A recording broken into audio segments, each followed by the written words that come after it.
بسم الله الرحمن الرحيم. الحمد لله الذي أنزل على عبده الكتاب ولم يجعل له عوجا قيما لينذر بأسا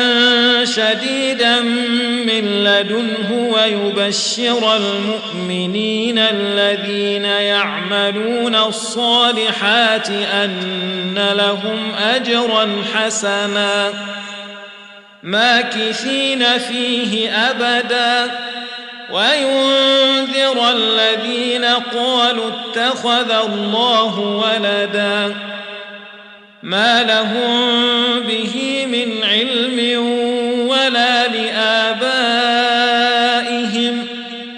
كبرت كلمة تخرج من أفواههم إن يقولون إلا كذبا فلعلك باخع نفسك على آثارهم إن لم يؤمنوا بهذا الحديث أسفا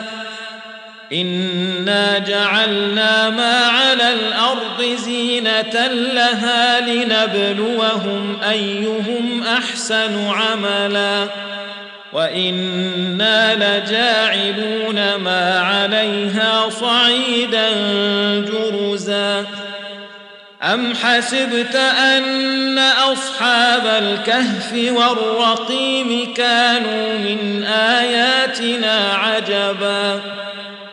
إذ أوى الفتية إلى الكهف فقالوا ربنا آتنا من لدنك رحمة وهيئ لنا من أمرنا رشدا فضربنا على آذانهم في الكهف سنين عددا ثم بعثناهم لنعلم أي الحزبين أحصى لما لبثوا أمدا نحن نقص عليك نبأهم بالحق إنهم فتية آمنوا بربهم وزدناهم هدى وربطنا على قلوبهم إذ قاموا فقالوا ربنا رب السماوات والأرض لن ندعو من دونه إلها لقد قلنا إذا شططا هؤلاء قوم اتخذوا من دونه آلهة لولا يأتون عليهم بسلطان بين فمن أظلم ممن افترى على الله كذبا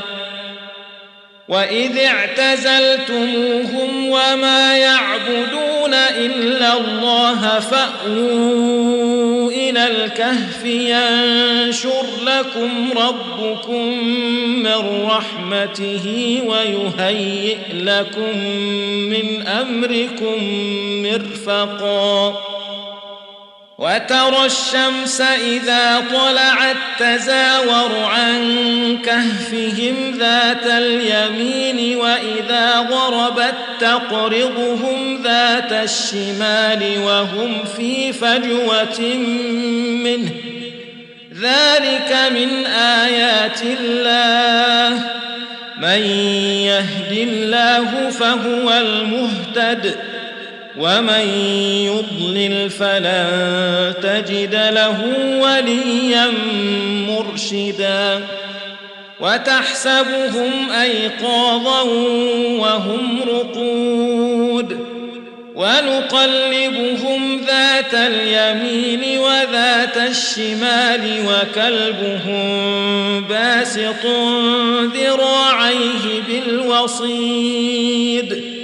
لو اطلعت عليهم لوليت منهم فرارا ولملئت منهم رعبا وكذلك بعثناهم ليتساءلوا بينهم قال قائل منهم كم لبثتم قالوا لبثنا يوما أو بعض يوم قالوا ربكم أعلم بما لبثتم فابعثوا أحدكم بورقكم هذه إلى المدينة فلينظر أيها أزكى طعاما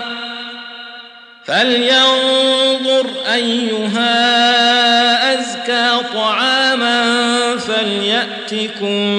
برزق منه وليتلطف ولا يشعرن بكم أحدا إنهم إن يظهروا عليكم يرجموكم أو يعيدوكم في ملتهم ولن تفلحوا إذن أبدا وكذلك أعثرنا عليهم ليعلموا أن وعد الله حق وأن الساعة لا ريب فيها إذ يتنازعون بينهم أمرهم فقالوا ابنوا عليهم بنيانا ربهم أعلم بهم قال الذين غلبوا على أمرهم لنتخذن عليهم مسجدا سيقولون ثلاثة رابعهم كلبهم ويقولون خمسة سادسهم كلبهم رجما بالغيب ويقولون سبعة وثامنهم كلبهم قل ربي أعلم بعدتهم ما يعلمهم إلا قليل فلا تمار فيهم إلا مراء ظاهرا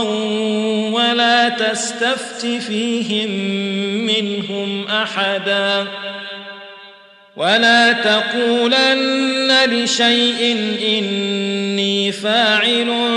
ذلك غدا إلا أن يشاء الله واذكر ربك إذا نسيت وقل عسى أن يهديني ربي لأقرب من هذا رشدا ولبثوا في كهفهم 300 سنين وازدادوا 9 قل الله أعلم بما لبثوا له غيب السماوات والأرض أبصر به وأسمع ما لهم من دونه من ولي ولا يشرك في حكمه أحدا واتل ما أوحي إليك من كتاب ربك لا مبدل لكلماته ولن تجد من دونه ملتحدا واصبر نفسك مع الذين يدعون ربهم بالغداة والعشي يريدون وجهه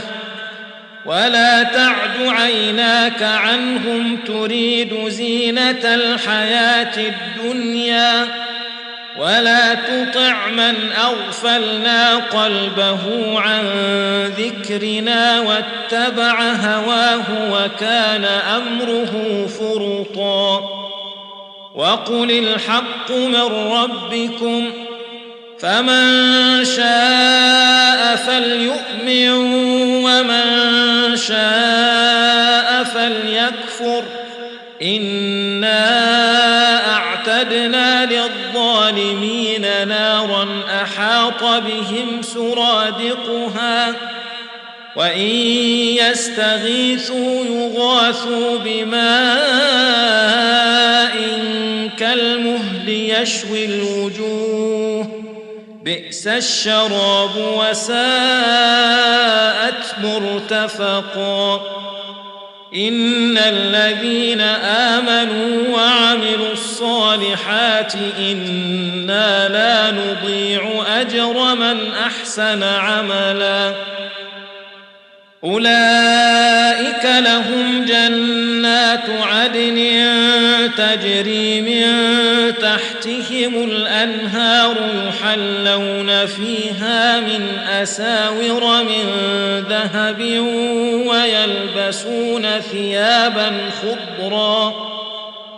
ويلبسون ثيابا خضرا من سندس واستبرق متكئين فيها على الأرائك نعم الثواب وحسنت مرتفقا واضرب لهم مثلا الرجلين جعلنا لأحدهما جنتين من أعناب وحففناهما بنخل وجعلنا بينهما زرعا كلتا الجنتين آتت أكلها ولم تظلم منه شيئا وفجرنا خلالهما نهرا وكان له ثمر فقال لصاحبه وهو يحاوره أنا أكثر منك مالا وأعز نفرا ودخل جنته وهو ظالم لنفسه قال ما أظن أن تبيد هذه أبدا وما أظن الساعة قائمة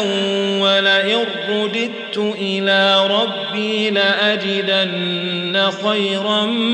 منها منقلبا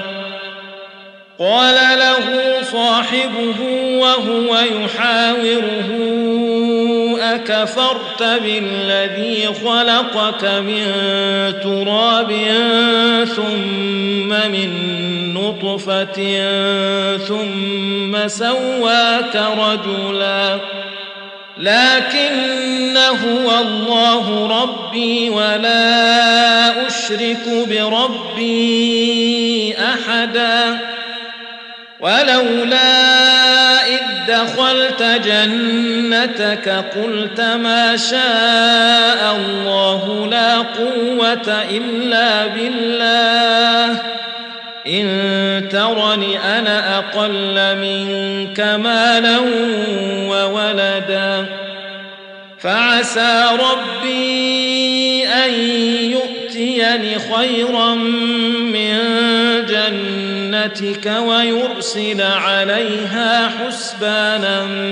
من السماء فتصبح صعيدا زلقا أو يصبح ماؤها غورا فلن تستطيع له طلبا وأحيط بثمره فأصبح يقلب كفيه على ما أنفق فيها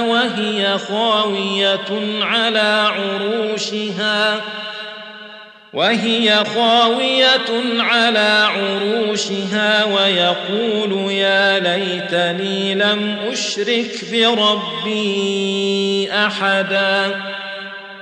ولم تكن له فئة ينصرونه من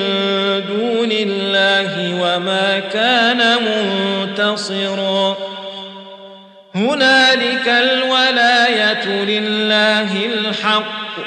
هو خير ثوابا وخير عقبا واضرب لهم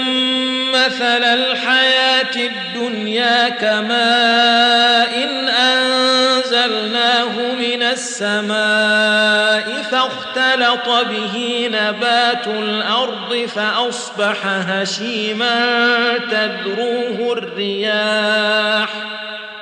وكان الله على كل شيء مقتدرا. المال والبنون زينة الحياة الدنيا والباقيات الصالحات خير عند ربك ثوابا وخير أملا. ويوم نسير الجبال وترى الأرض بارزة وحشرناهم فلم نغادر منهم أحدا وعرضوا على ربك صفا لقد جئتمونا كما خلقناكم أول مرة بل زعمتم أن لن نجعل لكم موعدا. ووضع الكتاب فترى المجرمين مشفقين مما فيه ويقولون يا ويلتنا ما لهذا الكتاب لا يغادر صغيرة ولا كبيرة إلا أحصاها ووجدوا ما عملوا حاضرا ولا يظلم ربك أحدا. وإذ قلنا للملائكة اسجدوا لآدم فسجدوا إلا إبليس كان من الجن ففسق عن أمر ربه أفتتخذونه وذريته أولياء من دوني وهم لكم عدو بئس للظالمين بدلا. ما أشهدتهم خلق السماوات والأرض ولا خلق أنفسهم وما كنت متخذ المضلين عضدا. ويوم يقول نادوا شركائي الذين زعمتم فدعوهم فلم يستجيبوا لهم وجعلنا بينهم موبقا. ورأى المجرمون النار فظنوا أنهم مواقعوها ولم يجدوا عنها مصرفا. ولقد صرفنا في هذا القرآن للناس من كل مثل وكان الإنسان أكثر شيء جدلا. وما منع الناس أن يؤمنوا إذ جاءهم الهدى ويستغفروا ربهم إلا أن تأتيهم سنة الأولين أو يأتيهم العذاب قبلا. وما نرسل المرسلين إلا مبشرين ومنذرين ويجادل الذين كفروا بالباطل ليدحضوا به الحق واتخذوا آياتي وما أنذروا هزوا. ومن أظلم ممن ذكر بآيات ربه فأعرض عنها ونسي ما قدمت يداه إنا جعلنا على قلوبهم أكنة أن يفقهوه وفي آذانهم وقرا وإن تدعهم إلى الهدى فلن يهتدوا إذن أبدا. وربك الغفور ذو الرحمة لو يؤاخذهم بما كسبوا لعجل لهم العذاب بل لهم موعد لن يجدوا من دونه موئلا وتلك القرى أهلكناهم لما ظلموا وجعلنا لمهلكهم موعدا وإذ قال موسى لفتاه لا أبرح حتى أبلغ مجمع البحرين أو أمضي حقبا فلما بلغا مجمع بينهما نسيا حوتهما فاتخذ سبيله في البحر سربا فلما جاوزا قال لفتاه آتنا غداءنا لقد لقينا من سفرنا هذا نصبا قال أرأيت إذ أوينا إلى الصخرة فإني نسيت الحوت وما أنسانيه إلا الشيطان أن أذكره واتخذ سبيله في البحر عجبا قال ذلك ما كنا نبغ فارتدا على آثارهما قصصا فوجدا عبدا من عبادنا آتيناه رحمة من عندنا وعلمناه من لدنا علما قال له موسى هل أتبعك على أن تعلمني مما علمت رشدا قال إنك لن تستطيع معي صبرا وكيف تصبر على ما لم تحط به خبرا قال ستجدني إن شاء الله صابرا ولا أعصي لك أمرا قال فإن اتبعتني فلا تسألني عن شيء حتى أحدث لك منه ذكرا فانطلقا حتى إذا ركبا في السفينة خرقها قال أخرقتها لتغرق أهلها لقد جئت شيئا إمرا قال ألم أقل إنك لن تستطيع معي صبرا قال لا تؤاخذني بما نسيت ولا ترهقني من أمري عسرا فانطلقا حتى إذا لقيا غلاما فقتله قال أقتلت نفسا زكية بغير نفس لقد جئت شيئا نكرا قال ألم أقل لك إنك لن تستطيع معي صبرا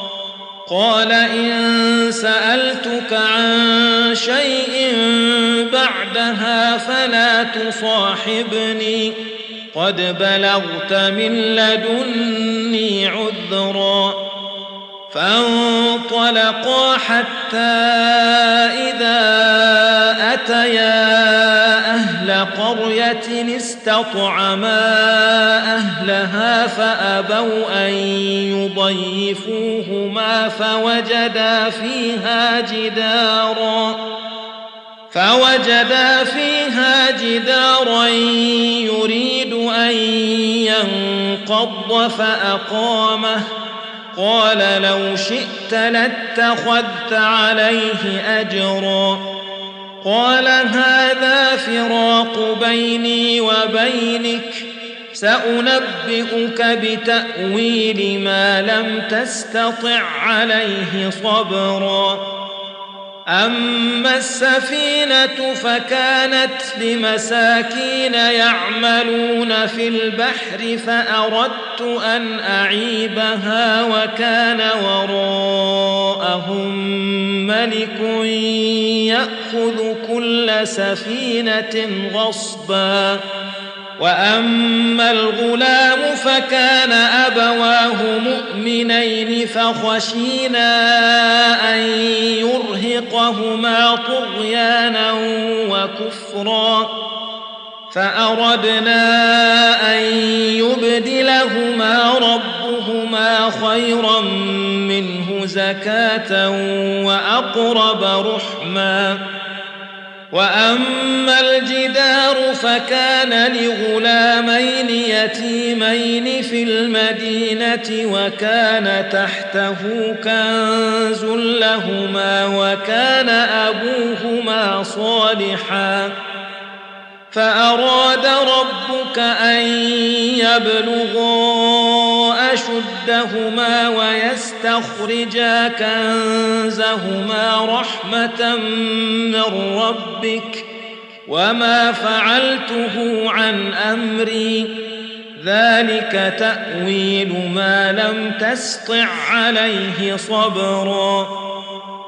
ويسألونك عن ذي القرنين قل سأتلو عليكم منه ذكرا إنا مكنا له في الأرض وآتيناه من كل شيء سببا فأتبع سببا حتى إذا بلغ مغرب الشمس وجدها تغرب في عين حمئة ووجد عندها قوما قلنا يا ذا القرنين إما أن تعذب وإما أن تتخذ فيهم حسنا قال أما من ظلم فسوف نعذبه ثم يرد إلى ربه فيعذبه عذابا نكرا وأما من آمن وعمل صالحا فله جزاء الحسنى وسنقول له من أمرنا يسرا ثم أتبع سببا حتى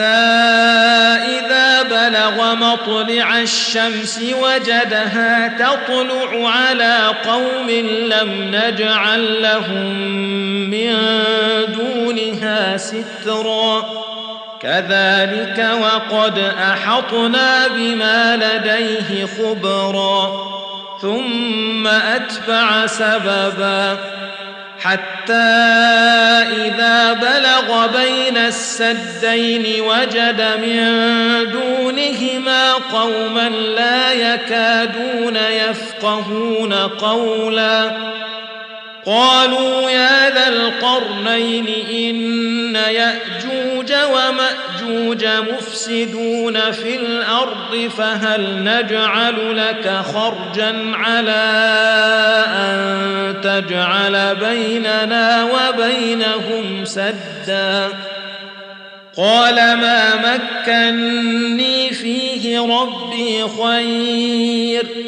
فأعينوني بقوة أجعل بينكم وبينهم ردما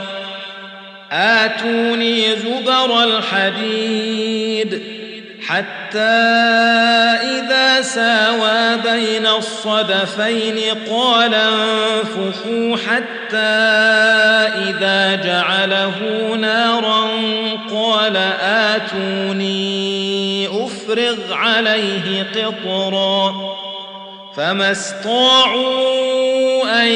يظهروه وما استطاعوا له نقبا قال هذا رحمة من ربي فإذا جاء وعد ربي جعله دكاء وكان وعد ربي حقا وتركنا بعضهم يومئذ يموج في بعض ونفخ في الصور فجمعناهم جمعا وعرضنا جهنم يومئذ للكافرين عرضا الذين كانت أعينهم في غطاء عن ذكري وكانوا لا يستطيعون سمعا أفحسب الذين كفروا أن يتخذوا عبادي من دوني أولياء إنا أعتدنا جهنم للكافرين نزلا قل هل ننبئكم بالأخسرين أعمالا الذين ضل سعيهم في الحياة الدنيا وهم يحسبون أنهم يحسنون صنعا أولئك الذين كفروا بآيات ربهم ولقائه فحبطت أعمالهم فلا نقيم لهم يوم القيامة وزنا ذلك جزاؤهم جهنم بما كفروا واتخذوا آياتي ورسلي هزوا إن الذين